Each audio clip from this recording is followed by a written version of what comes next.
35 ampere load থেকে এখন 85-তে নেমে আসছে লোড, কিন্তু 92, 94 বা 89-তে এরকম লোড নেমে চলে আসছে। সেক্ষেত্রে বোঝা যাচ্ছে পিএফআই লোডের প্রায় 20% কমে পেলে সেক্ষেত্রে আপনার লোড মোট বিল যেটা আসবে তার থেকে প্রায় 20% বিল কম আসবে এবং জরিমানা বিলটাও আসবে না। সেক্ষেত্রে পিএফআই আপনার দুদিকেই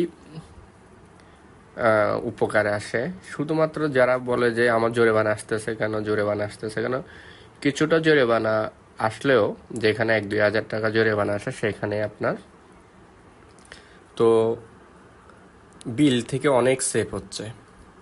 আশা করি বুঝতে পারছেন পিএফআই বা পাওয়ার ফ্যাক্টর ইমপ্রুভমেন্ট প্যানেলের উপকারিতা।